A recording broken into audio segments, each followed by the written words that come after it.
Guys and girls, so I was just coming to talk to you guys. As you probably already know, that I'm like waiting on my bus as usual.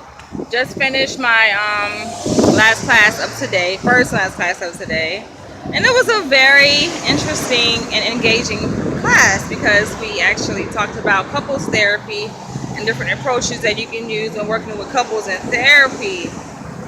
And it makes me like the person who presented. I can't tell you guys her name because I don't want to give too much identifying information as far as like where I go to school at.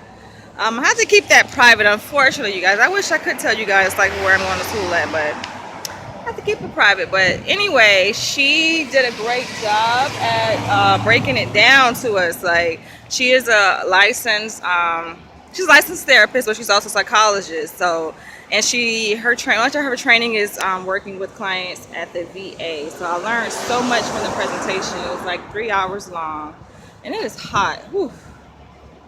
It is hot, but yeah, like hearing her talk about her experience in working as a couples therapist kind of motivated me to want to be a couples therapist. I'm like, you know what?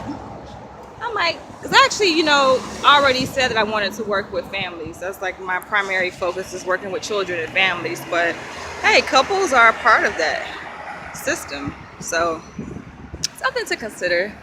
As far as my PhD program goes, like I have 4 more weeks left in this semester. So it is wrapping up pretty soon. That is including finals week.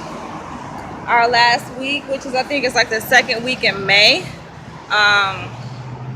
So yeah, like I'm excited, like almost done with my first year as a PhD student. And I always talk to you guys like when my bus is like coming right here. So anywho, but thank you guys for watching my channel. This weekend I have to write a research paper, 15-page research paper that I'm actually looking forward to. A lot of my classmates are like, I don't want to write the paper, it's too long and got too much other things to do. But I'm like, you know what? I'm actually looking forward to writing this paper because it's a topic that I'm very interested in, which is treatment issues with the African American population.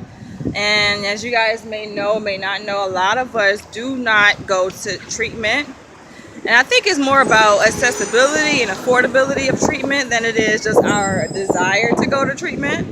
Because I believe that if it was, more accessible and more affordable, I believe that we would go to therapy. But unfortunately, like a lot of us just don't go to therapy for some reason.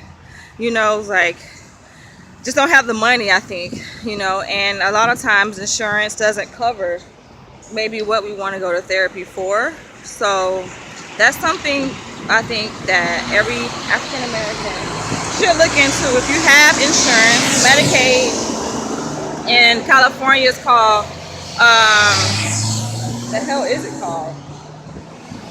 Medi-Cal. It's called Medi-Cal in California, but it's the equivalent to Medicaid, which will reimburse up to, I guess, a certain percentage of treatment. So something you guys can look into, but I will catch you guys later with the part 2 when I get back to Hollywood. Bye bye.